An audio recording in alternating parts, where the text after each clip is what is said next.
Alors Pierre, selon qu'on est blanc ou noir, homme ou femme, est-on reçu de la même façon lorsqu'on vient contracter un prêt dans une banque? Eh bien apparemment non, c'est de moi ce qui ressort d'une étude de testing faite par la mairie de Villeurbanne et dévoilée aussi cet après-midi par le défenseur des droits Jacques Toubon.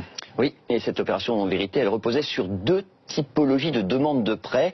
Un prêt pour créer son entreprise et un prêt pour acheter un appartement. Et dans les deux cas, les demandeurs étaient de nationalité française, ils avaient un profil totalement identique, les mêmes revenus, la même situation familiale, et leur demande de prêt portait sur un projet comparable. Donc, en toute logique, les banques qu'ils ont contactées auraient dû accueillir leur demande de façon totalement identique. Or, ça n'a pas été le cas.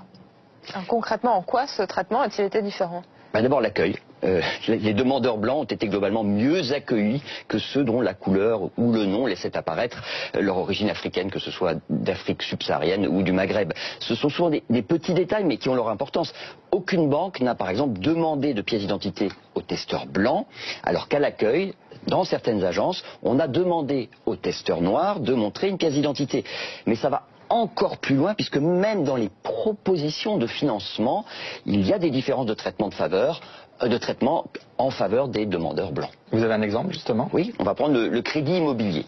Avec un couple qui est en HLM et qui veut s'acheter un appartement. Eh bien, dans la grande majorité des cas, l'offre proposée aux testeurs blancs est financièrement plus intéressante. Un exemple avec une banque dont le nom n'est pas cité, vous allez le voir à l'écran, pour le testeur blanc, le crédit coûte au final 25 000 € de moins.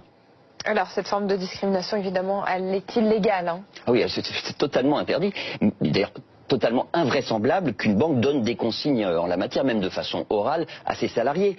Mais le conseiller de clientèle dispose généralement d'une marge de manœuvre pour établir son offre de prêt, et on voit bien que peut-être de façon totalement inconsciente, il ne nous juge pas de la même façon selon notre couleur de peau ou notre sexe. Il y a des différences entre hommes et femmes, c'est ça? Elles sont assez infimes en vérité, c'est jamais sur les conditions de prêt, c'est plus parfois dans la façon de répondre ou d'accueillir. Merci beaucoup Pierre Kupferman.